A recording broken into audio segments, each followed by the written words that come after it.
নমস্কার বন্ধুরা, রত্ন কিচেনের তরফ থেকে সকলকে স্বাগত জানাচ্ছি। আবার একটা রেসিপি আপনাদের মাঝখানে শেয়ার করতে চলেছি, সেটা হচ্ছে নিরামিষভাবে ফুলকপি আলু রসা। তাহলে চলুন দেখতে নেওয়া যাক আজকের রেসিপি। ওভেনে একটা কড়াই বসিয়ে তাতে দিয়ে দিয়েছি কিছুটা পরিমাণে সাদা তেল। তেলটা গরম হয়ে যাওয়ার পর দিয়ে দিলাম কিছুটা গোটা জিরে ফোড়ন, দিয়ে দিলাম একটা তেজপাতা। এখন আমি দিয়ে দেবো এর মধ্যে 1 চামচ হলুদ গুঁড়ো, দিয়ে দিচ্ছি টুকরো করে রাখা ফুলকপি আলু ভালো করে ধুয়ে পরিষ্কার করে নিয়েছি, দিয়ে দিচ্ছি পরিমাণ মতো লবণ। লবণটা আগে দেওয়ার কারণ হচ্ছে ফুলকপি আলুটা ভালোভাবে মজে যাবে আর সুন্দরভাবে ফুলকপি আলুর মধ্যে লবণটা ঢুকবে, ভালো লাগবে খেতে। খুব অল্প সময়ের মধ্যে কিন্তু এই ফুলকপি আলু রসাটা তৈরি হয়ে যায়, খেতে ভীষণ ভালো লাগে। আমার রেসিপি যদি আপনাদের ভালো লেগে থাকে আপনারা অবশ্যই আমার চ্যানেলটিকে সাবস্ক্রাইব করবেন, লাইক করবেন, শেয়ার করবেন।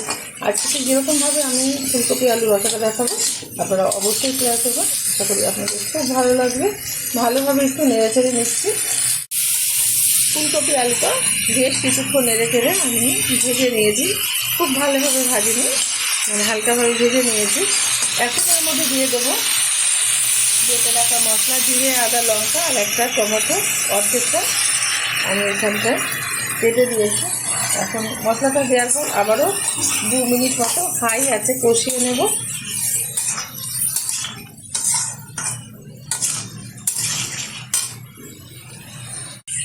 ভালোভাবে আমি মশলাটা দেওয়ার পর ফুলকপি আলুটা কষিয়ে নিয়েছি প্রায় 2 মিনিটেরও বেশি। এখন দিয়ে দেবো এর মধ্যে চেপে করে রাখা কিছুটা এলাচ, দিয়ে দেবো পরিমাণ মতো জল।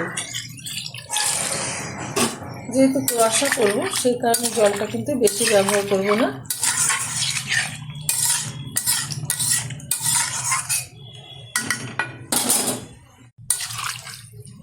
এখন দিয়ে দেবো সামান্য পরিমাণে একটু চিনি। যাদের মিষ্টিটা অপছন্দ তারা ব্যবহার করবেন না, কারণ ভীষণ ভালো স্বাদ আসবে এই নিরামিষ তরকারিটা থেকে। যে কোনো তরকারিতে একটু মিষ্টি দিলে ভালো লাগে, আর আমি দিয়ে দিলাম সেটাই।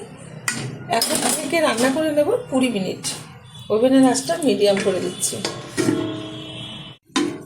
ঢাকনাটা তুলে দিচ্ছি।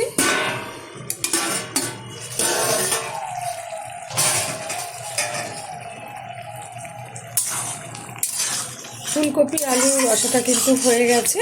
এখন আমি নামিয়ে নেব, ঢেলে দেবো একটা পাত্রে। দেখা হবে পরের ভিডিওতে নতুন কোনো রেসিপি নিয়ে। ধন্যবাদ।